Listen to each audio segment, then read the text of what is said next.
Hello students, welcome back in goodwill Educare. क्या हाल चाल है बच्चे, कैसे हैं आप लोग? अच्छे हैं? चलिए, अच्छे हैं तो बने रहना है अच्छे। तो स्टूडेंट्स, आज मैं आप लोग को क्लास 11th के इकोनॉमिक्स में माइक्रो इकोनॉमिक्स का फर्स्ट चैप्टर पढ़ाऊंगा और आपका फर्स्ट चैप्टर जो है वो है इंट्रोडक्शन। ठीक है बच्चे, इकोनॉमिक्स को दो पार्ट में बांटा गया है, एक माइक्रो इकोनॉमिक्स और एक मैक्रो इकोनॉमिक्स। तो आज मैं आपको माइक्रो इकोनॉमिक्स जो है उसके फर्स्ट चैप्टर की बात करता हूं। जैसे ओवरऑल इकोनॉमिक्स दो पार्ट बांटा गया है, माइक्रो एंड मैक्रो। तो माइक्रो आपको क्लास 11th में पढ़ना है, मैक्रो क्लास 12th में पढ़ना है। क्लास 11th में आपके स्कूल में इकोनॉमिक्स में दो सेक्शन है, एक माइक्रो इकोनॉमिक्स और दूसरा स्टैटिस्टिक्स। बट कुछ बच्चे ऐसे हैं स्टेट बोर्ड के जिनके स्कूल में होगा स्टैट्स और इंडियन इकोनॉमिक्स स्टेट बोर्ड में, बट सीबीएसई में क्लास 11th का जो सिलेबस है इकोनॉमिक्स का वो माइक्रो इकोनॉमिक्स और स्टैटिस्टिक्स है। आज माइक्रो के फर्स्ट चैप्टर की बात करूंगा, इंट्रोडक्शन की। चलिए, सेशन की शुरुआत करने से पहले आपको मैं अपने बारे में बता दूं। बच्चे, myself Chandan sir, BCom and MCom qualified from BHU main campus. बच्चे, मैंने बीएचयू मेन कैंपस से फैकल्टी ऑफ कॉमर्स से बीकॉम और एमकॉम पास आउट हूं और बीएचयू के हॉस्टल में भी मैं रहा हूं, गुरटू हॉस्टल में। इसके साथ ही मैंने 10th और 12th जवाहर नवोदय विद्यालय से पढ़ाई किया हूं, जिसको आप जेएनवी के नाम से जानते हैं। 10th-12th मेरे 95% मार्क्स थे। मैं अपने टाइम में 10th में भी और 12th में भी स्कूल टॉपर था, साथ ही डिस्ट्रिक्ट टॉपर भी बना। और मुझे कॉमर्स स्ट्रीम पढ़ाते हुए 12 साल पूरे हो गए और पिछले 12 इयर्स में मैंने करीब 5000 से अधिक बच्चों को कॉमर्स पढ़ाया और 1000+ स्टूडेंट्स हमसे पढ़े हुए बीएचयू और दिल्ली यूनिवर्सिटी में सिलेक्ट हुए हैं। कई सारे स्टूडेंट्स मुझसे पढ़े हुए, कोचिंग सिस्टम से पढ़े हुए, गुडविल एडुकेयर से पढ़े हुए, अकाउंट्स, इकोनॉमिक्स और बिजनेस स्टडीज में 100 में 100 मार्क्स लाए हैं। यदि आप भी बोर्ड एग्जामिनेशन में 100 में 100 मार्क्स लाना चाहते हैं तो आपके लिए बेस्ट ऑप्शन होगा कि कॉमर्स स्ट्रीम ऑप्ट करने के साथ साथ ऑफलाइन कोचिंग में वाराणसी में गुडविल एडुकेयर के ऑफलाइन सेंटर को ज्वाइन करिए। यहाँ पे जो भी फैकल्टीज पढ़ाते हैं वो सारे एक्सपर्ट फैकल्टीज है, बीएचयू से, दिल्ली यूनिवर्सिटी के एसआरसीसी से पढ़े हुए हैं। यदि आप भी बीएचयू और डीयू में पढ़ने का सपना रखते हैं तो आपके लिए बेस्ट ऑप्शन होगा कि अपने फाउंडेशन 11th और 12th को स्ट्रॉन्ग करिए गुडविल एडुकेयर के प्लेटफॉर्म से जुड़ के। चलिए, सेशन की शुरुआत करते हैं एक दमदार लाइक के साथ। सही बच्चे, पेन और पेपर निकाल लीजिए।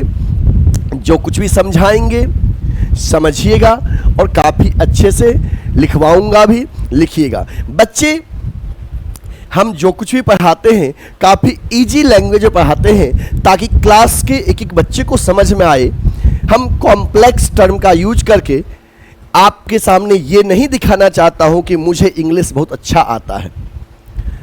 मैं बस आपको ये समझाना चाहता हूं कि जो भी आपके सिलेबस का पार्ट है उसको मैं काफ़ी अच्छे से आपको समझा दूंगा और उसका नोट्स भी बनवा दूंगा। ठीक है, एक अच्छे टीचर की यही पहचान होता है कि बच्चा कैसा भी हो उसको समझ में आना चाहिए जो कुछ भी टीचर पढ़ाए, और मैं उसमें आता हूं उसी कैटेगरी में। ठीक है, और ये आपको समझ में भी अभी आ जाएगा थोड़ी देर में। चलिए, पेन और पेपर निकाल लीजिए। बच्चे, आपने इकोनॉमिक्स क्लास 10th में भी पढ़ा है, 9th में भी पढ़ा, 9th 10th में आपने इकोनॉमिक्स पढ़ा।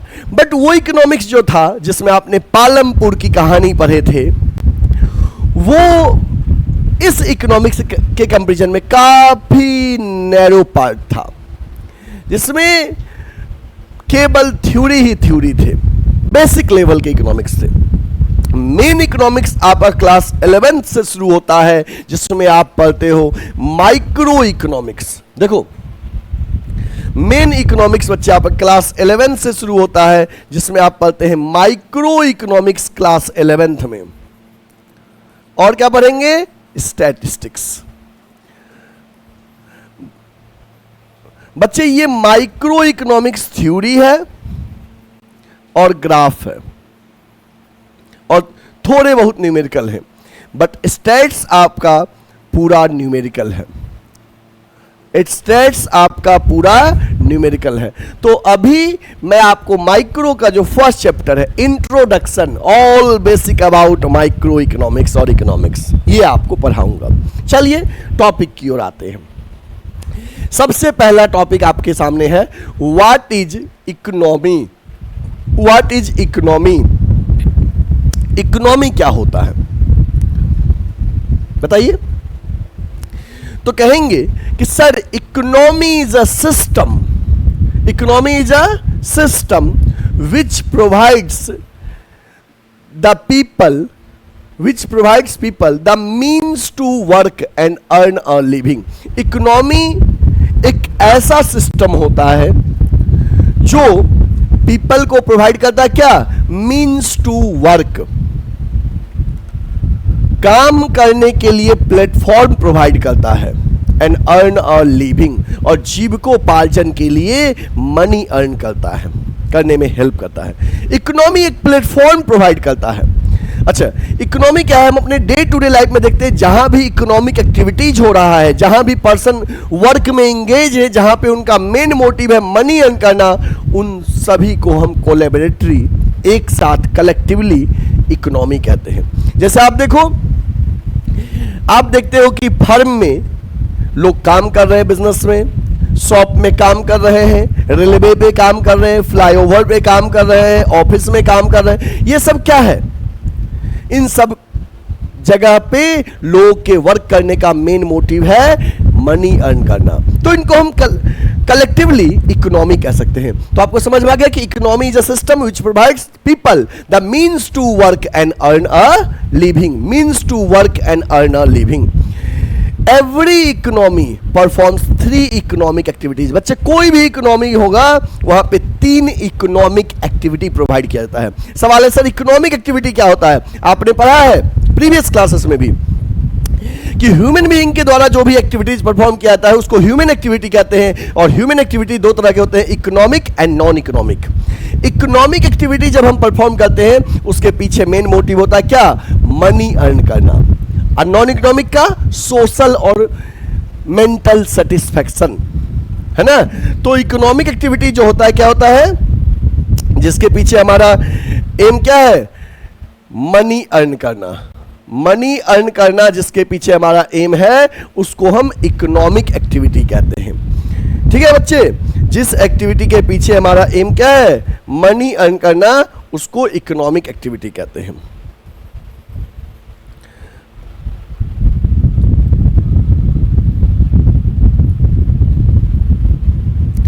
इकोनॉमिक एक्टिविटी किसी भी इकोनॉमी में 3 होता है, एक प्रोडक्शन, दूसरा कंजम्पशन और तीसरा इन्वेस्टमेंट। इस इन्वेस्टमेंट को हम लोग कैपिटल फॉर्मेशन भी कहते हैं, कैपिटल फॉर्मेशन। ठीक है, तो इसको नोट कर लीजिए। इकोनॉमी वो सिस्टम है जो पीपल को मीन्स टू वर्क प्रोवाइड करता है, अर्न अ लिविंग। किसी भी इकोनॉमी में 3 इकोनॉमिक एक्टिविटी होंगे, प्रोडक्शन, कंजम्पशन और इन्वेस्टमेंट। क्योंकि पहले प्रोडक्शन होगा गुड्स और सर्विसेज का with the help of factors of production. और बच्चे, फैक्टर्स ऑफ प्रोडक्शन में क्या क्या आता है?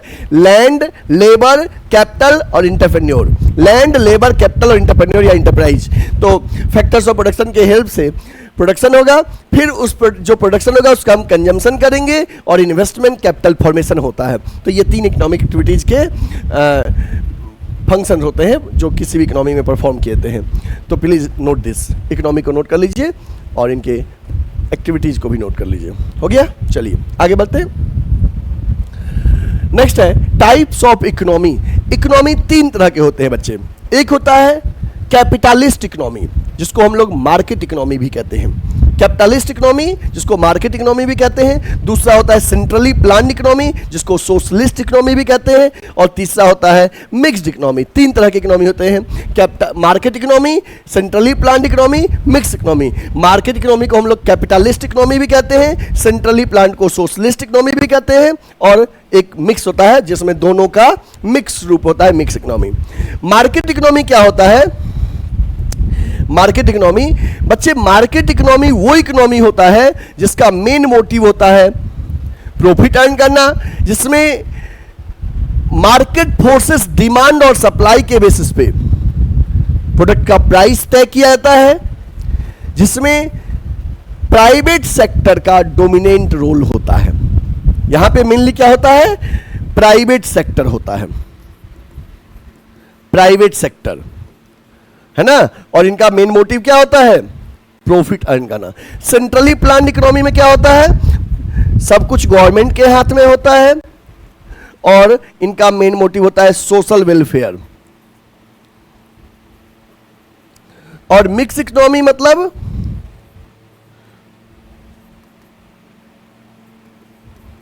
Coexistence of both private sector and government sector. बच्चे, जहां पे प्राइवेट सेक्टर और गवर्नमेंट सेक्टर दोनों है उसको मिक्स इकोनॉमी कहते हैं। अब बात करते हैं कि मार्केट इकोनॉमी का एक एग्जांपल दीजिए। यूएस, यूके, ये इनका एग्जांपल है जहां पे मार्केट इकोनॉमी होता है, जहां पे कैपिटलिस्ट इकोनॉमी है, जहां पे सब कुछ प्राइवेट सेक्टर के हैंड में है, गवर्नमेंट का बहुत ज्यादा रोल प्ले वहां नहीं होता है, मार्केट फोर्सेस तय करता है प्रोडक्ट का प्राइस क्या होगा। ये मार्केट इकोनॉमी हुआ। सेंट्रली प्लान्ड इकोनॉमी का एग्जांपल है चाइना, जहां पे everything's in the hands of government, जहां पे सब कुछ गवर्नमेंट के हाथ में है, गवर्नमेंट तय करता है प्रोडक्ट का प्राइस क्या रहेगा, मार्केट फोर्सेस का बहुत ज्यादा रोल प्ले वहां नहीं होता है। और मिक्स इकोनॉमी जहां पे कोएग्जिस्टेंस है दोनों का, प्राइवेट सेक्टर का और गवर्नमेंट का, इसका एग्जांपल है इंडिया।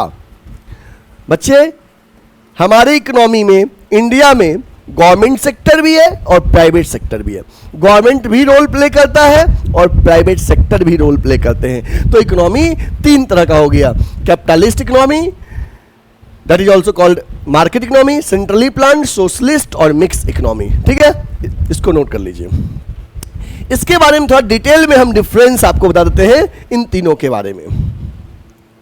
देखिए, difference between market economy, centrally planned economy,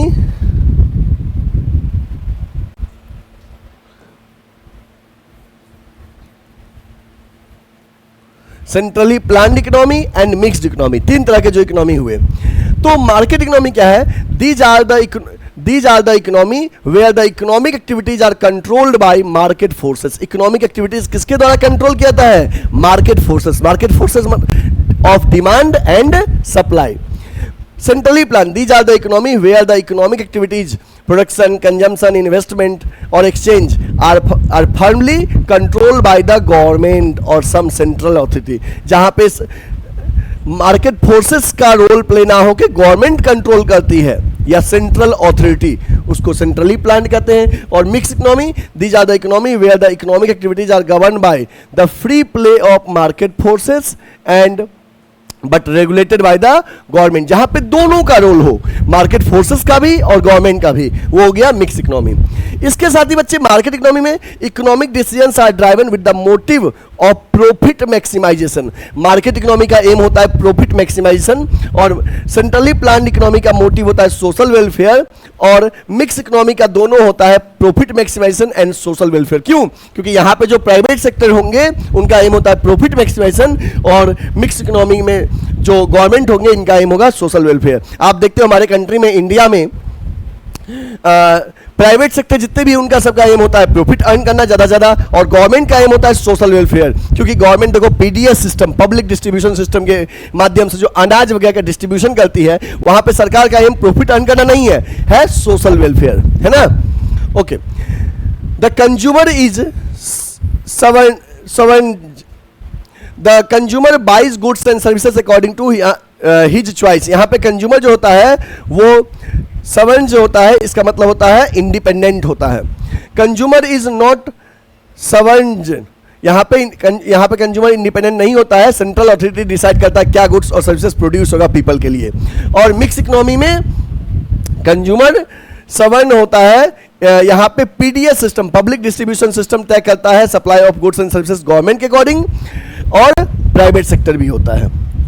ठीक है, यहाँ पे प्राइवेट सेक्टर का मार्केट इकोनॉमी में डोमिनेंट रोल होता है, सेंट्रली प्लान्ड में public sector dominant role play करता है, गवर्नमेंट सेक्टर, और यहाँ पे मिक्स में बोथ।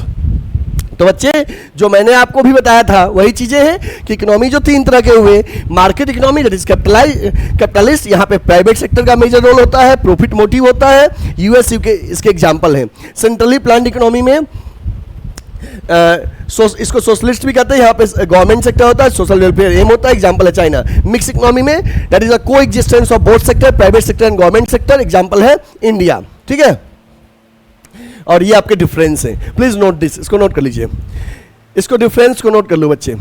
ये टॉपिक जो होता है ना आपको बेसिक टॉपिक है, जानना जरूरी होता है। आप अभी बच्चे क्लास 11th के बाद जब क्लास 12th का बोर्ड दे लेंगे तो आपको एक सीयूईटी का एग्जाम देना होगा, और जिसमें एमसीक्यू आता है, तो इस टॉपिक से आता है एमसीक्यू, ध्यान रखना है। 11th के सिलेबस में तो आएगा ही, बट ध्यान रखना है कि 11th के बाद बोर्ड एग्जाम के बाद हम जब सीयूईटी का एग्जाम देंगे तो हमारा उसमें 12th का सिलेबस आता है, 12th का अकाउंट्स, 12th का बिजनेस स्टडीज। लेकिन इकोनॉमिक्स क्लास 11th और 12th दोनों का आता है, क्लास 11th का माइक्रो इकोनॉमिक्स और क्लास 12th का मैक्रो इकोनॉमिक्स। इसलिए आप लोग माइक्रो को बिल्कुल भी हल्के में मत लीजिएगा, माइक्रो इकोनॉमिक्स में क्लास में सीरियस रहिएगा, ठीक ना। तो इसका मतलब ये नहीं कि स्टेट्स में लिबरल रहना है, सीरियस दोनों में रखना है, बट माइक्रो को विशेष तवज्जो देना है, ठीक है। चलो इसको नोट कर लो, हो गया। चलो आगे बढ़ते हैं। अब बच्चे हमारा आ गया स्कार्सिटी। स्कार्सिटी क्या होता है? स्कार्सिटी क्या होता है बच्चे? स्कार्सिटी का मतलब होता है कमी। किस चीज की कमी? Limitations of supply in related to its demand. जब इकोनॉमी में जो रिसोर्सेस हैं आपको पता होता है वो लिमिटेड है, बट हम ह्यूमन बीइंग के जो वांट्स हैं वो अनलिमिटेड हैं। तो बच्चे रिसोर्सेस को हम सप्लाई कह दिए। इकोनॉमी में जो रिसोर्सेस हैं इसको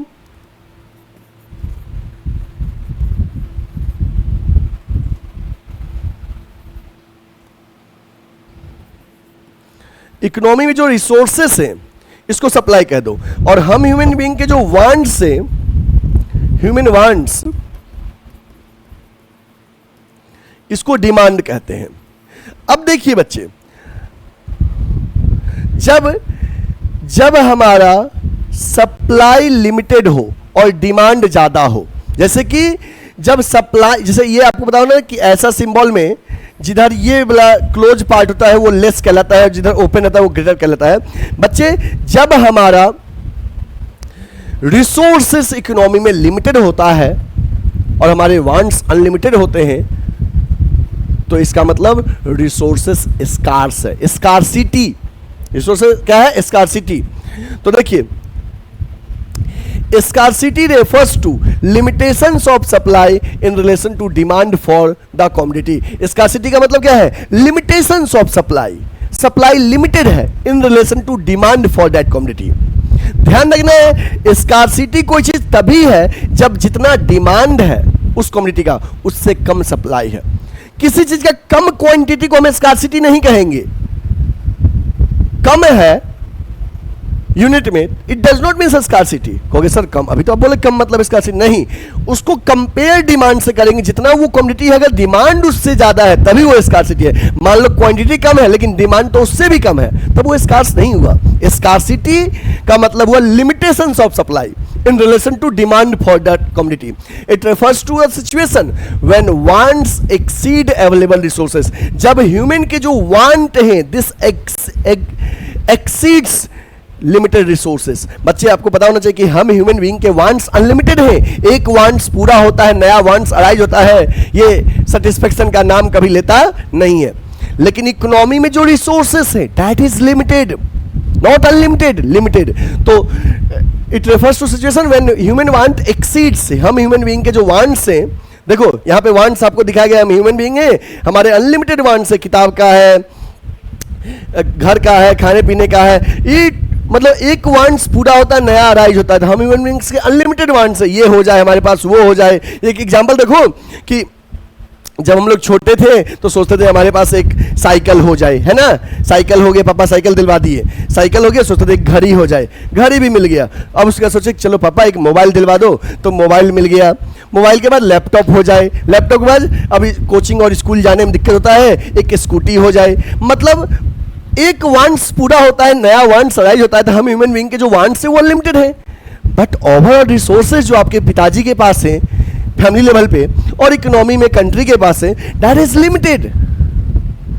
तो बच्चे जब हमारा वांट्स ज्यादा है हमारे पास अवेलेबल रिसोर्सेस के कंपेयर में, तो इसका मतलब रिसोर्स स्कार्स है, this is called scarcity. Scarcity of resources calls for economising of resources. जब रिसोर्सेस का स्कार्सिटी होगा रिसोर्सेस, तो उसमें इकोनोमाइजिंग ऑफ रिसोर्सेस के लिए बात करते हैं। Economising of resources refers to making optimum use of available resources.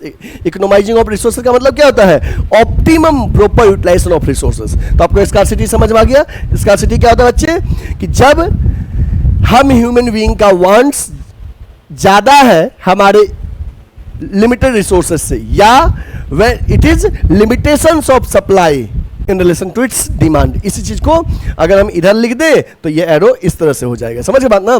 तो ये स्कार्सिटी के बारे में मैंने आपको बता दिया, नोट कर लीजिए स्कार्सिटी। स्कार्सिटी नोट कर लो,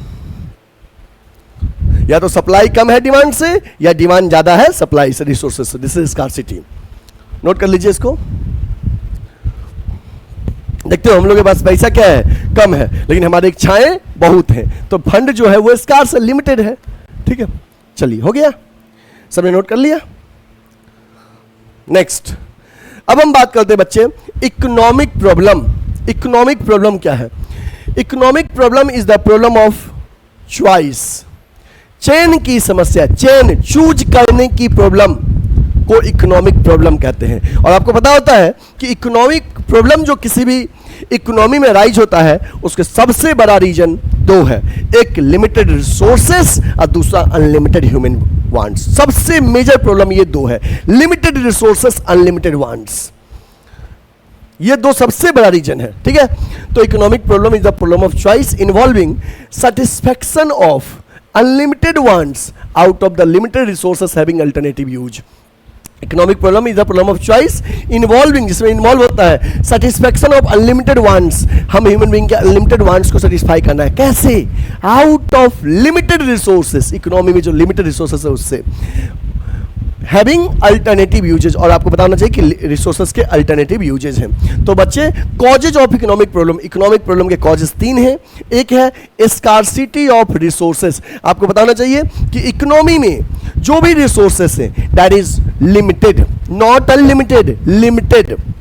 और जब रिसोर्सेस लिमिटेड है as compare to their demand, it means resources scarce है, दैट इज कॉल्ड स्कार्सिटी। और स्कार्सिटी की देखो, इकोनॉमिक प्रॉब्लम में आपने पढ़ा problem of choice, problem of choice सब इकोनॉमिक प्रॉब्लम है। इसी में आप पढ़ोगे what to produce, how to produce, for whom to produce, और हर जगह देखोगे प्रॉब्लम ऑफ चॉइस आएगा, है ना? अभी आगे पढ़ाएंगे what to produce, how to produce, for whom to produce. हर जगह चेन की समस्या आएगा, क्या प्रोड्यूस करे, ये कि ये, मतलब कि कैपिटल गुड्स की कंज्यूमर गुड्स, हाउ कैसे करे, लेबर इंटेंसिव की कैपिटल इंटेंसिव, फॉर हुम किसके लिए करे, रिच के लिए कि पुअर के लिए, प्रॉब्लम ऑफ चॉइस है।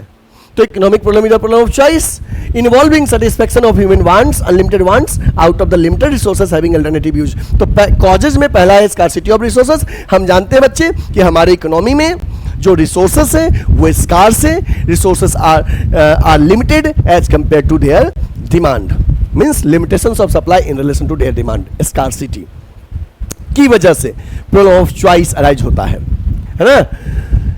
अनलिमिटेड ह्यूमन वांट्स, बच्चे हम देखते हैं कि हमारे ह्यूमन बीइंग के जो वांट्स है दैट इज अनलिमिटेड। अब अनलिमिटेड वांट्स को लिमिटेड रिसोर्सेस से पूरा करना चाहें अगर हम, तो नहीं हो पाता है, तो चॉइस की समस्या आता है। क्या करे, ये खरीदे कि ये खरीदे, पैसा तो लिमिटेड है आपके पास, मान लो 100 रुपया है आपको और मन में 4 इच्छाएं हैं, किताब खरीदना है, सर ने बोला है मंडे से किताब लेके आना है, तब समस्या आ गया कि किताब लेके कोचिंग जाना है, किताब खरीदे। अब मन कर रहा है कि लंका पे कबाब पराठा खा ले, है ना, 100 ही रुपया है, किताब खरीदना है, कबाब पराठा खाने का मन कर रहा है, मन कर रहा है नया मूवी आया है मूवी देख ले, है ना, और मन कर रहा है एक टी शर्ट ले लेना यार 100 रुपये में। अब बताओ चारों चीज क्या फुलफिल है? नहीं। तो क्या करेंगे हम, देखेंगे कि अगर 100 रुपये में सब आ रहा है तो हमारी पहली प्रायोरिटी क्या है, wants differ in priority, alternative use. Fund 100 है, इस फंड का मल्टीपल यूज है, लेकिन आपके पास रिसोर्सेस लिमिटेड है तो सारे यूज फुलफिल नहीं कर सकते हो, तो आप प्रायोरिटी बनाओगे। अनलिमिटेड ह्यूमन वांट्स में wants differ in priority, priority बनाएंगे। क्या करें, किताब नहीं लेके जाएंगे तो क्लास के बाहर खड़ा कर देंगे, तो किताब खरीद लेते हैं। कुछ बच्चा कहेगा नहीं सर किताब ऑनलाइन ऑर्डर कर दिया, थोड़ा कबाब पराठा खा लेते हैं। कुछ लोग कहेगा नहीं नया मूवी आया है मूवी देख ले। कुछ लोग कहेगा नहीं नहीं थोड़ा नया टी शर्ट पहन लेते हैं, भौकाल बनाएंगे फेसबुक पे फोटो डाल के इंस्टाग्राम पे। तो ये क्या है, रिसोर्सेस लिमिटेड है तो इसका अल्टरनेटिव यूजेस आप ले रहे हो। क्यों? क्योंकि आपके वांट्स अनलिमिटेड हैं और अनलिमिटेड वांट्स को लिमिटेड रिसोर्सेज से फुलफिल नहीं कर पाएंगे। तो देखिए एक तो हो गया स्कार्सिटी, हम जानते हैं ह्यूमन बीइंग के वांट्स जो है अनलिमिटेड है और रिसोर्सेस लिमिटेड है, तो रिसोर्सेस स्कार्स हैं। जब आपके पास लिमिटेशंस ऑफ सप्लाई हो, limitations of supply in relation to its demand, this is called scarcity. Unlimited human wants, हम ह्यूमन बीइंग के वांट्स अनलिमिटेड हैं, नॉट लिमिटेड, बहुत वांट्स है, मन की इच्छाएं कभी कम नहीं होती है ना, और रिसोर्सेस का अल्टरनेटिव यूजेस है। तो these are the 3 causes of economic problem, please note this, इसको नोट कर लो, इसको नोट कर लो बच्चे।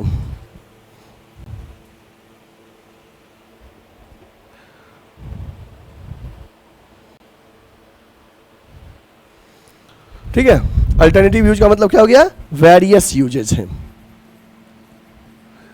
रिसोर्सेस के वेरियस यूजेज हैं। और अनलिमिटेड ह्यूमन वांट्स का मतलब, human wants are never ending, कभी एंड नहीं होगा। ठीक है, हो गया।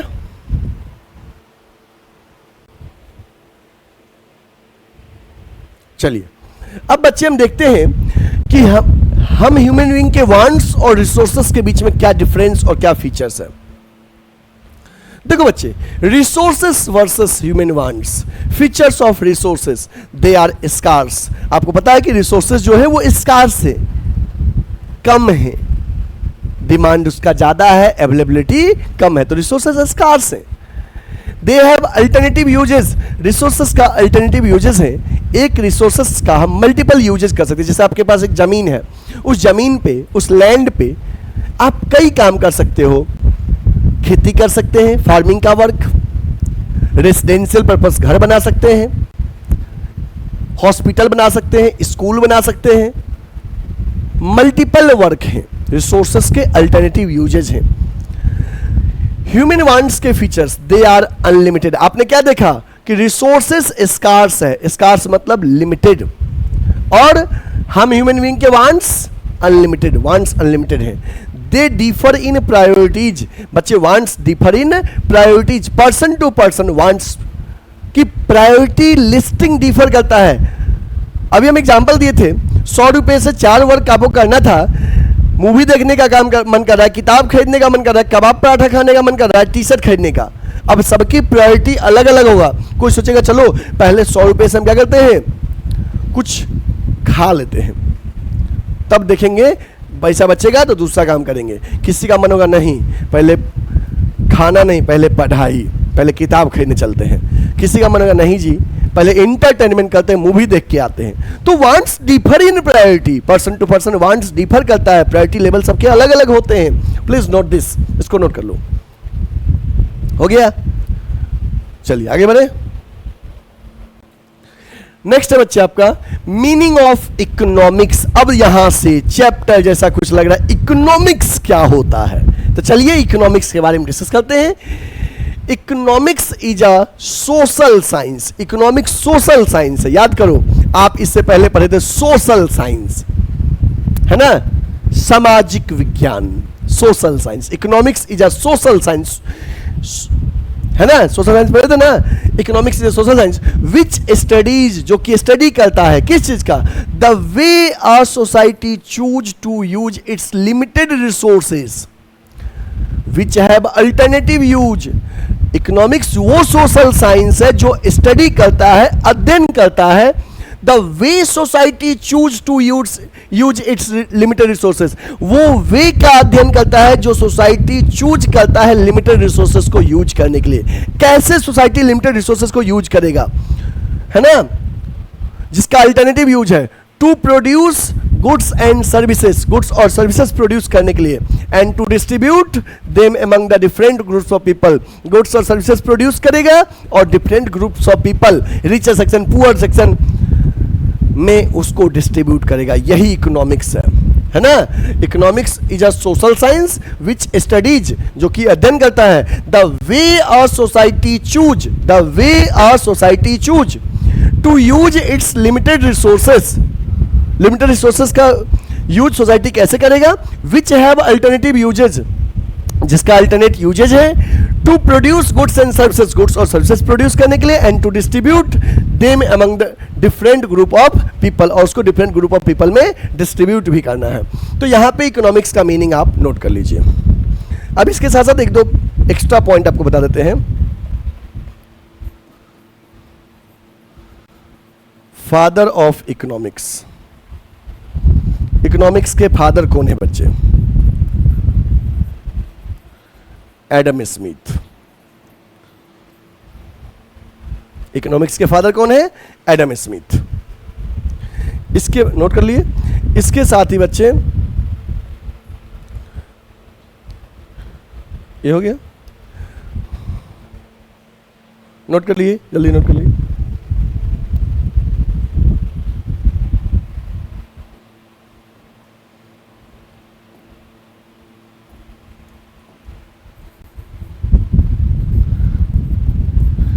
Definition of economics. इकोनॉमिक्स को बच्चे अलग अलग लोगों ने अलग अलग तरीके से डिफाइन किया है।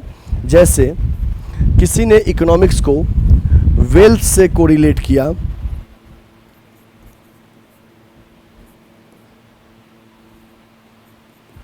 Wealth definition. इकोनॉमिक्स को वेल्थ से कौन कोरिलेट किए हैं, एडम स्मिथ।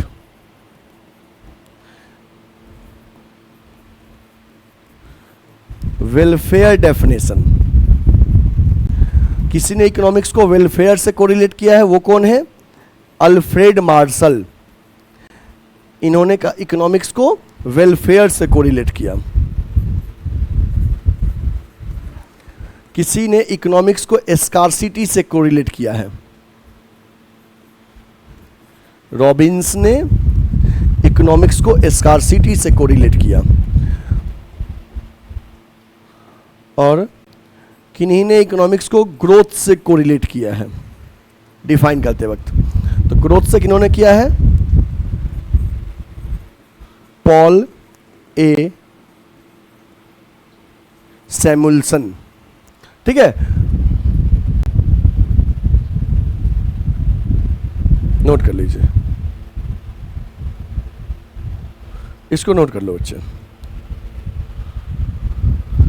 इकोनॉमिक्स का मैंने डेफिनेशन बता दिया, फादर ऑफ इकोनॉमिक्स बता दिया एडम स्मिथ। इकोनॉमिक्स को डेफिनेशन के तौर पे अलग अलग लोगों ने इकोनॉमिक्स को अलग अलग तरीके से डिफाइन किया है, ठीक है। वेल्थ डेफिनेशन इकोनॉमिक्स से किसने दिया है, एडम स्मिथ। वेलफेयर डेफिनेशन किसने दिया, अल्फ्रेड मार्शल। स्कार्सिटी किसने दिया, रॉबिन्स। ग्रोथ डेफिनेशन किसने दिया, पॉल ए सैमुअल्सन, पॉल ए सैमुअल्सन, ठीक ना, ओके, हो गया, नोट कर लीजिए इसको।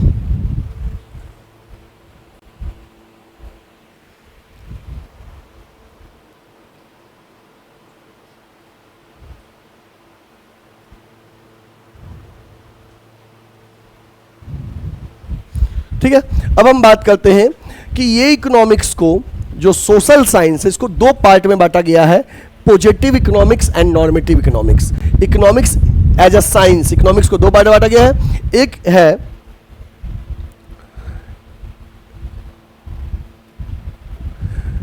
Positive science that is positive economics, और एक है normative science that is normative economics. तो economics as a science, economics को दो पार्ट में बांटा गया है, पॉजिटिव साइंस, नॉर्मेटिव साइंस, या positive economics, normative economics. Question कुछ भी आए, पॉजिटिव साइंस, नॉर्मेटिव साइंस को डिफाइन करने के लिए या डिफरेंस लिखने के लिए, या positive economics, normative economics, both are same. ये इस दोनों का मतलब सेम है, इस दोनों का मतलब सेम है, ठीक है, अल्टरनेट नेम है।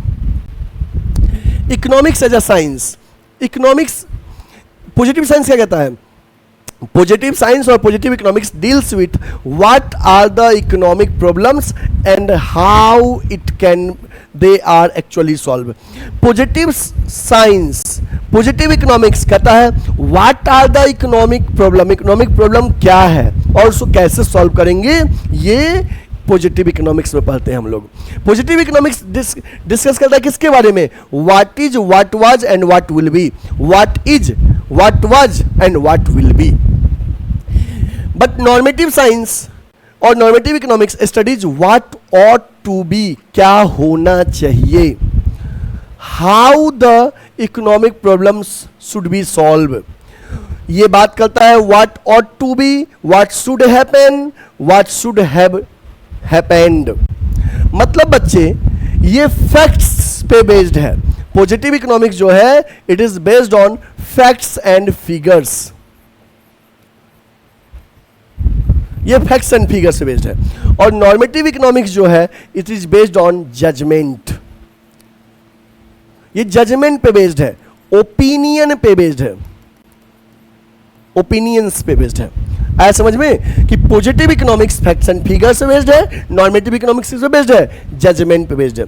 बच्चे positive economics can be verified, verifiable, और normative economics can not verified. क्यों?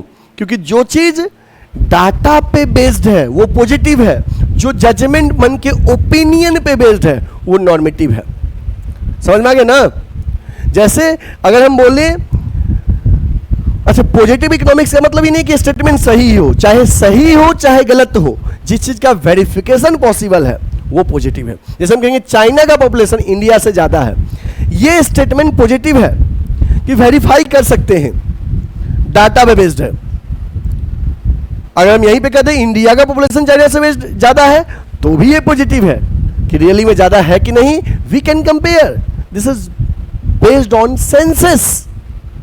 तो जो जिस चीज का वेरिफिकेशन पॉसिबल है वो पॉजिटिव होता है, और जिस चीज का वेरिफिकेशन पॉसिबल नहीं है, मन के ओपिनियन पे बेस्ड है, दैट इज नॉर्मेटिव। जैसे हम कहेंगे old age pension should be stop, कि सरकार जो बूढ़े लोगों को पेंशन दे रही है इनको बंद कर देना चाहिए, it is burden on the tax payer, ये टैक्स पेयर पे बर्डन है, दिस इज नॉर्मेटिव। ये जजमेंटल डिसीजन हो गया कि रियली में बंद करना चाहिए या नहीं। दो ग्रुप बट गए, एक फेवर में है एक अगेंस्ट में। कुछ लोग कहेंगे बंद कर देना चाहिए, टैक्स पेयर पे बर्डन है, कुछ लोग कहेंगे नहीं बंद करना चाहिए, बुढ़ापे का सपोर्ट है। समझ में आया ना? बुढ़ापे का सहारा है पेंशन, इसलिए पेंशन बंद नहीं कर, तो करना चाहिए कि नहीं करना चाहिए, जो चीज डिबेट का सब्जेक्ट है दिस इज नॉर्मेटिव, जो चीज डाटा पे बेस्ड है दिस इज पॉजिटिव। आया समझ में? तो चलिए इसको नोट कर लीजिए, आप इसको नोट करो बच्चे। चलिए अब इन दोनों के बारे में हम एक डिफरेंस आपको चार्ट के माध्यम से बताएंगे डिटेल में। देखिए difference between positive economics and normative economics के बीच में difference. Meaning positive economics it deals with what is, how the economic problems are actually solve, और normative economics it deals with what ought to be, क्या होना चाहिए, क्या करना चाहिए, and how the economic problems be solve, should be solve. Verification, positive economics can be verified with actual data, क्योंकि data पे based है। Normative economics can not verified with the actual data, data से verified नहीं कर सकते क्योंकि judgemental है। Purpose positive economics to make real description of the economic activity. Normative economics aims to determine the ideals. Suggestive, positive economics is based on facts, so it is not suggestive, data पे based है, suggestion का कोई बात नहीं है। But normative economics क्या है, individual के ओपिनियन पे बेस्ड है, इसलिए सजेस्टिव नेचर का है। Value judgement, positive economics does not give any value judgement, क्यों? क्योंकि ये it is neutral between ends, it gives value judgement, ये वैल्यू जजमेंट की बात करता है। एग्जाम्पल है, price of Indian economy are constantly rising, बच्चे इंडियन इकोनॉमी का प्राइस गुड्स का राइज कर रहा है, ये पॉजिटिव बात है। हम कंपेयर कर सकते हैं कि लास्ट ईयर कमोडिटी के प्राइस क्या थे, 5 साल पहले क्या थे और अभी क्या है, रियली में बढ़ रहा है या नहीं, जिससे कंपेरिजन पॉसिबल है ना, जो वेरिफिकेशन पॉसिबल है वो पॉजिटिव है। There are inequalities of income in our economy, हमारे इकोनॉमी में इनकम का इनइक्वालिटीज है, जिस चीज का वेरिफिकेशन पॉसिबल है, पॉजिटिव है। अब देखो नॉर्मेटिव, देखो India should not take step to control the rising price, India should take, India को राइजिंग प्राइस के रिगार्डिंग स्टेप लेना चाहिए। अब लेना चाहिए कि नहीं लेना चाहिए, this is judgemental. Income inequality should be reduce, income inequality जो कम करना चाहिए, है ना, जजमेंटल। तो जो चीजें जजमेंटल है नॉर्मेटिव, जो डाटा पे बेस्ड पॉजिटिव, जिसका वेरिफिकेशन पॉसिबल है पॉजिटिव, जिसका वेरिफिकेशन नहीं पॉसिबल है सजेस्टिव नेचर का है वो नॉर्मेटिव। तो please note the difference between positive economics and normative economics. इसमें 3 मार्क्स के क्वेश्चन पूछे जाते हैं डिफरेंस के तौर पे, या केवल एक बोल देगा पॉजिटिव के बारे में या नॉर्मेटिव वाले में लिखने के लिए, या डिफरेंस, या कभी कभी कोई स्टेटमेंट दे देगा, अब बोलेगा बताइए ये पॉजिटिव है कि नॉर्मेटिव है। तो आपको बताना चाहिए कि अगर डाटा पे बेस्ड चीजें लग रहा है तो पॉजिटिव, ओपिनियन और जजमेंट पे बेस्ड तो नॉर्मेटिव। ठीक है, नोट कर लीजिए इसको, हो गया। देखिए अब हम बात करते हैं बच्चे ब्रांचेज ऑफ इकोनॉमिक्स की। इकोनॉमिक्स के 2 ब्रांचेज हैं, माइक्रो इकोनॉमिक्स और मैक्रो इकोनॉमिक्स। माइक्रो इकोनॉमिक्स आपको क्लास 11th में पढ़ना है, मैक्रो इकोनॉमिक्स क्लास 12th में पढ़ना है। हालांकि बहुत सारे ऐसे बोर्ड हैं जिसमें माइक्रो और मैक्रो क्लास 12th में ही है। पहले क्या था, सीबीएसई में भी माइक्रो इकोनॉमिक्स और मैक्रो इकोनॉमिक्स क्लास 12th के सिलेबस का पार्ट था, बट लास्ट फ्यू ईयर्स से माइक्रो इकोनॉमिक्स आ गया क्लास 11th में और मैक्रो क्लास 12th में। तो ओवरऑल इकोनॉमिक्स का 2 ब्रांच है, micro economics and macro economics. ये मत बोल दीजिएगा माइक्रो एंड स्टेट्स, अरे वो स्टेट्स पढ़ना है, बट मेनली इकोनॉमिक्स के 2 पार्ट है, माइक्रो मैक्रो, माइक्रो मैक्रो। अब देखो माइक्रो इकोनॉमिक्स और मैक्रो इकोनॉमिक्स ये 2 ब्रांच है। माइक्रो इकोनॉमिक्स को हम लोग प्राइस थ्योरी भी कहते हैं, मैक्रो इकोनॉमिक्स को इनकम थ्योरी भी कहते हैं। अब सवाल है सर ये इकोनॉमिक्स को 2 पार्ट में माइक्रो और मैक्रो में किसने क्लासिफाई किया, who classified, who coined the term economics into micro and macro, तो उसके बारे में सुनिए, रागनार फ्रिश नाम है उसका, लिखिए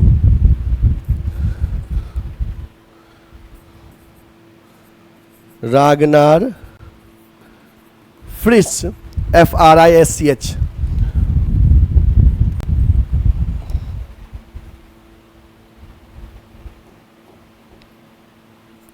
coined the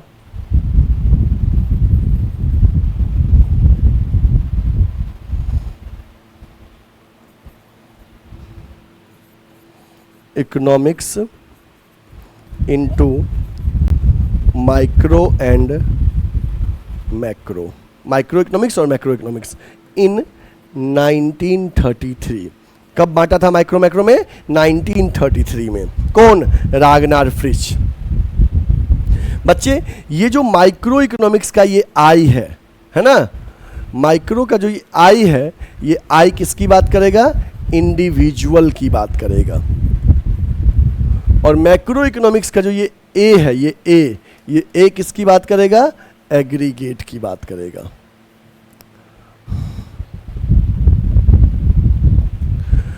माइक्रो का मतलब क्या होता है, स्मॉल, और मैक्रो का मतलब क्या होता है, लार्ज।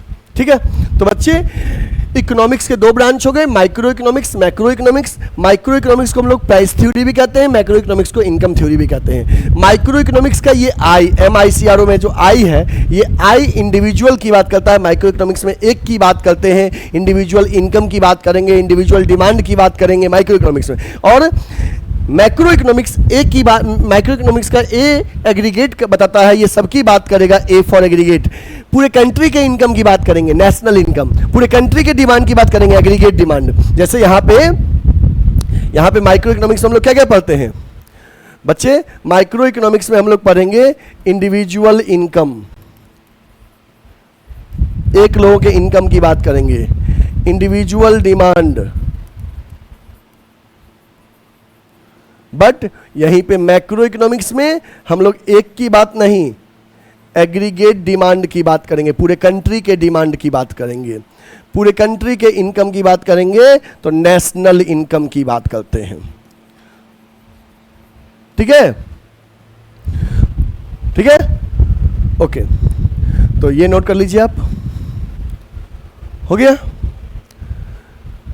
अब हम बात करते हैं बच्चे माइक्रो इकोनॉमिक्स और मैक्रो इकोनॉमिक्स के बारे में। बता दिए माइक्रो इकोनॉमिक्स में माइक्रो का मतलब स्मॉल है, मैक्रो का मतलब लार्ज है। माइक्रो में आई का मतलब इंडिविजुअल है, एक मैक्रो में ए का मतलब एग्रीगेट है। माइक्रो इकोनॉमिक्स में हम लोग इंडिविजुअल के बिहेवियर का अध्ययन करते हैं, इंडिविजुअल डिमांड, इंडिविजुअल सप्लाई, है ना, इंडिविजुअल इनकम। मैक्रो इकोनॉमिक्स में पूरे कंट्री की बात करेंगे, पूरे एग्रीगेट लेवल की बात करेंगे, aggregate demand, aggregate supply, national income. और माइक्रो और मैक्रो को दो पार्ट में किसने बांटा इकोनॉमिक्स में? तो रागनार फ्रिश FRISCH coined the economics into micro and macro in 1933। Micro और मैक्रो को रागनार फ्रिश ने दो पार्ट में बांटा 1933 में। ठीक है, ओके। चलिए अब बच्चे इसको नोट कर लीजिए आप। इसके बारे में अब हम डिफरेंस पढ़ेंगे, माइक्रो इकोनॉमिक्स और मैक्रो इकोनॉमिक्स में क्या डिफरेंस है। देखिए, तो difference between micro economics and macro economics, micro economics और मैक्रो इकोनॉमिक्स के डिफरेंस की बात करते हैं। देखिए, micro economics is that part of economic theory which studies the behaviour of individual unit of the economy. जो इकोनॉमी में individual के बिहेवियर का अध्ययन करता है वो माइक्रो इकोनॉमिक्स है। और macro economics is that part of economic theory which studies the behaviour of aggregate of the economy as a whole, जिसमें इंडिविजुअल के बिहेवियर की बात माइक्रो में और पूरे एग्रीगेट के बिहेवियर की बात मैक्रो में। अभी हमने बताया था माइक्रो इकोनॉमिक्स में individual income, individual demand, macro में एग्रीगेट डिमांड, एग्रीगेट सप्लाई, है ना, पूरे कंट्री के डिमांड और सप्लाई की बात करेंगे, पूरे कंट्री के इनकम की बात करेंगे मैक्रो में। इसके बाद है माइक्रो इकोनॉमिक्स के टूल्स क्या है, तो demand and supply. Macro economics का है aggregate demand, aggregate supply. Aggregate मतलब पूरे कंट्री का डिमांड, पूरे कंट्री के सभी सप्लायर का supply. Basic objective micro economics का है its aim to determine the price of commodity और फैक्टर्स ऑफ प्रोडक्शन। जो फैक्टर्स ऑफ प्रोडक्शन क्या क्या है बच्चे, आपको प्राइस ऑफ कॉमोडिटी और price of factors of production determine करते हैं माइक्रो इकोनॉमिक्स में। फैक्टर्स ऑफ प्रोडक्शन क्या है? लैंड, लेबर, कैपिटल और एंटरप्रेन्योर, ये फैक्टर्स ऑफ प्रोडक्शन है। लैंड को हम क्या पे करते हैं? लैंड के बदले में हम रेंट पे करते हैं, लेबर को वेजेस देते हैं, कैपिटल पे इंटरेस्ट देते हैं और एंटरप्रेन्योर को क्या देते हैं? प्रॉफिट देते हैं। तो ये फैक्टर्स ऑफ प्रोडक्शन का प्राइस डिटरमाइन करना माइक्रो इकोनॉमिक्स में आता है। और मैक्रो इकोनॉमिक्स का determine the income and employment level of the economy. Micro economics में इनकम और एम्प्लॉयमेंट लेवल डिटरमाइन करते हैं, क्योंकि एम्प्लॉयमेंट माइक्रो लेवल पे बात नहीं करते हैं, एम्प्लॉयमेंट पूरे कंट्री के लेवल पे बात करते हैं, नेशनल पॉइंट ऑफ व्यू से। Degree of aggregation, micro economics में लिमिटेड डिग्री ऑफ एग्रीगेशन, बहुत ज़्यादा एग्रीगेशन की रिक्वायरमेंट नहीं होता है। बट मैक्रो इकोनॉमिक्स में हाईएस्ट डिग्री ऑफ एग्रीगेशन, मतलब कि हम लोग ऐड करते हैं, इंडिविजुअल्स को ऐड करके मैक्रो बनता है। बेसिक अजम्पशन, यहाँ पे ज्यूम करते हैं कि all macro variables to be constant. जो मैक्रो वेरिएबल्स हैं, मैक्रो लेवल पे जो वेरिएबल्स है, नेशनल इनकम है, कंजम्पशन है, सेविंग है, ये कांस्टेंट रहेगा, उसमें चेंज नहीं होगा। जब माइक्रो की बात करेंगे तो मैक्रो कांस्टेंट रहेगा, और जब मैक्रो की बात करेंगे एमए की, तो माइक्रो वेरिएबल्स यहाँ पे एज्यूम करते हैं कि वो कांस्टेंट रहेगा, उसमें कोई चेंजेस नहीं आएगा। अदर नेम माइक्रो इकोनॉमिक्स का ऑल्सो इसको known as micro economics price theory, और macro economics also known as income and employment theory. Micro economics में हम लोग इंडिविजुअल इनकम की बात करेंगे, इंडिविजुअल आउटपुट की बात करेंगे। मैक्रो इकोनॉमिक्स में नेशनल इनकम की बात करेंगे, नेशनल आउटपुट की बात करेंगे। तो बच्चे इसको आप नोट कर लीजिए, इसको नोट कर लीजिए, ठीक है? कोई दिक्कत है किसी को? नोट कर लीजिए। अब बच्चे आज की क्लास में हम जो जो चीज़ पढ़े हैं पहले पार्ट में, उसका आप अच्छे से नोट्स बनाते चलिएगा, देखिएगा। सबसे पहले मैंने आपको बताया इकोनॉमी के बारे में, एक बार रिकॉल कर दे। इकोनॉमी वो सिस्टम होता है जिसमें जो हमको मीन्स टू वर्क प्रोवाइड करता है और अर्न अ लिविंग। इसके बाद हमने बात किया टाइप्स ऑफ इकोनॉमी, 3 तरह के, मार्केट इकोनॉमी, सेंट्रली प्लान्ड और मिक्स इकोनॉमी। इसके बाद हम इन तीनों में आपको डिफरेंस बता दिए, माइक्रो इकोनॉमी, सेंट्रली प्लान्ड और मिक्स इकोनॉमी के बीच का, तीनों के बीच का हम आपको डिफरेंस पढ़ा दिए हैं। इसके बाद स्कार्सिटी क्या होता है, limitations of supply in relation to its demand. इसके बाद हमने आपको बता दिया इकोनॉमिक प्रॉब्लम क्या है, economic problem is the problem of choice, और इकोनॉमिक प्रॉब्लम के रीजन है scarcity of resources, unlimited human wants और अल्टरनेटिव यूजेज ऑफ रिसोर्सेज। इसके बाद बच्चे रिसोर्सेज एंड ह्यूमन वांट्स के फीचर्स बता दिए कि रिसोर्सेज लिमिटेड है बट वांट्स अनलिमिटेड है। इसके बाद बच्चे इकोनॉमिक्स का मीनिंग बता दिए, और फादर ऑफ इकोनॉमिक्स कौन है, एडम स्मिथ, और 4 डेफिनेशन जो इकोनॉमिक्स का दिया गया है अलग अलग लोगों द्वारा अलग अलग चीज़ों से रिलेटेड, वो बता दिए। इसके बाद बच्चे इकोनॉमिक्स एज ए साइंस में मैंने positive science, normative science, positive economics, normative economics के बारे में आपको बता दिए, और इन पे बेस्ड हमने डिफरेंसेस भी आपको बताया।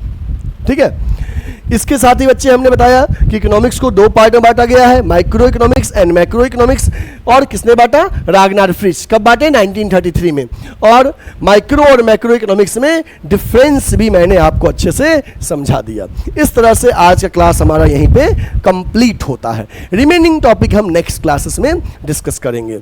अब बच्चे आप लोग को हमारा ऑनलाइन क्लासेस समझ में आ रहा है, और बहुत सारे बच्चे YouTube पे सर्च करते हैं कोचिंग सिस्टम ऑफलाइन के लिए, और ऑफलाइन के लिए जल्दी कोचिंग मिलता नहीं है कॉमर्स स्ट्रीम में। बट आपको मैं बता दूं कि वाराणसी में सबसे बेस्ट कॉमर्स कोचिंग है पूरे इंडिया का, और जानते हो वो उस कोचिंग का नाम क्या है, गुडविल एडुकेयर। इंडिया का नंबर 1 कॉमर्स कोचिंग है। इससे बढ़िया कोचिंग पूरे इंडिया में आपको नहीं मिलेगा, है ना। तो गुडविल एडुकेयर एक ऑफलाइन कोचिंग सेंटर के साथ साथ ऑनलाइन सर्विसेज भी प्रोवाइड करता है। बट हमारे ऑफलाइन कोचिंग में पढ़ने के लिए बच्चे देश के हर राज्य से आते हैं, बिहार हो, यूपी हो, मुंबई हो, दिल्ली हो, है ना, गुजरात हो, एमपी हो, हर राज्य से बच्चे आते हैं यहाँ पढ़ने के लिए, दूर दूर से आते हैं यहाँ पढ़ने के लिए बच्चे। और हमारे ऑफलाइन कोचिंग सेंटर में 11th एंड 12th कॉमर्स का मल्टीपल बैच चलता है। बोर्ड कोई भी हो, मीडियम इंग्लिश होना चाहिए। CBSE बोर्ड के बच्चे सबसे ज़्यादा होते हैं हमारे कोचिंग में। इसके साथ ही बच्चे आफ्टर 12th आपको CUET का एग्जाम देना पड़ता है यूनिवर्सिटी में एडमिशन लेने के लिए। उसका प्रिपरेशन हम लोग 11th से भी करवाते हैं, 12th से भी करवाते हैं, 12th के बाद भी करवाते हैं। जिस तरह का कोर्सेस आपको चाहिए आपके लिए बैचेस CUET का अवेलेबल है, BHU DU AU के लिए, BCom एंड MCom एंट्रेंस के लिए या BBA के लिए भी। इसके साथ ही कॉमर्स का सबसे प्रेस्टिजियस जॉब होता है चार्टर्ड अकाउंटेंट का। उसका पहला स्टेज होता है CA फाउंडेशन, उसका बैचेज भी हमारे कोचिंग सेंटर में चल रहा है। इसके साथ ही बच्चे जब आप कॉलेज में जाओगे तो सेमेस्टर एग्जाम की तैयारी के लिए BCom का कोचिंग चाहते हैं आप, BCom first year, second year, third year, उसका कोचिंग भी कोचिंग सेंटर में अवेलेबल है। आप हमसे जुड़ने के लिए हमारे ऑफलाइन कोचिंग सेंटर में आइए। एग्जैक्ट एड्रेस है B30/74 Ravidas gate beside Lanka थाना, वाराणसी। बनारस में लंका पे, लंका थाना के जस्ट बगल में गुडविल एडुकेयर का ऑफलाइन कोचिंग सेंटर है। अभी आप गूगल पे या गूगल मैप पे लिखिए गुडविल एडुकेयर, हमारा ऑफलाइन कोचिंग का एड्रेस आपको आ जाएगा। बच्चे आप हमसे जुड़ने के लिए कॉल या व्हाट्सएप भी कर सकते हैं। कभी भी कोई डाउट हो या एडमिशन से रिलेटेड कोई भी जानकारी चाहिए तो आप स्क्रीन पे दिए हुए नंबर नोट कर लीजिए और सेव कर लीजिए 8676080858 या 7743045542 पे आप हमें कॉल या व्हाट्सएप करके कोचिंग से रिलेटेड, एडमिशन से रिलेटेड जानकारी प्राप्त कर सकते हैं। आप इस पैम्पलेट का स्क्रीनशॉट ले लीजिए और अपने जितने भी दोस्त हैं जो कॉमर्स में एडमिशन चाहते हैं, ऑफलाइन कोचिंग सर्च कर रहे हैं, उन तक ये शेयर कर दीजिए कि गुडविल एडुकेयर एक सबसे बेस्ट कॉमर्स कोचिंग है जो बनारस में लंका पे ऑफलाइन कोचिंग इनका चलता है, ठीक है। और साथ ही इस वीडियोज को अपने सभी दोस्तों तक शेयर कर दीजिए कि जो पहले बच्चों को इकोनॉमिक्स के वीडियोज में दिक्कत होता था, जल्दी यूट्यूब पे वीडियोज मिलता नहीं था, मिलता था तो इतना शॉर्टकट रहता था कि चैप्टर ही समझ में नहीं आता था, मार्क्स ही नहीं आता था। लेकिन आपके लिए goodwill Educare complete course YouTube पे फ्री में प्रोवाइड करता है। तो आप वीडियोज को लाइक कर दीजिए एक सपोर्ट के लिए, क्योंकि इतना मेहनत एफर्ट आपके लिए लगाता हूं तो आपके साइड से एक रिटर्न में एक लाइक मिलना चाहिए। अगर आपने हमारे चैनल को सब्सक्राइब नहीं किया, सब्सक्राइब कर लीजिए, बेल आइकन प्रेस कर लीजिए, अपने फ्रेंड्स तक शेयर करिए ताकि उन तक भी सही कंटेंट पहुंच सके। और हाँ बच्चे, हमारे पेड कोर्सेज के लिए आप प्ले स्टोर से गुडविल एडुकेयर का ऐप डाउनलोड कर सकते हैं जहां पे फ्री में नोट्स भी अवेलेबल है, ठीक है। Thank you, will meet again in next lecture, take care, bye bye.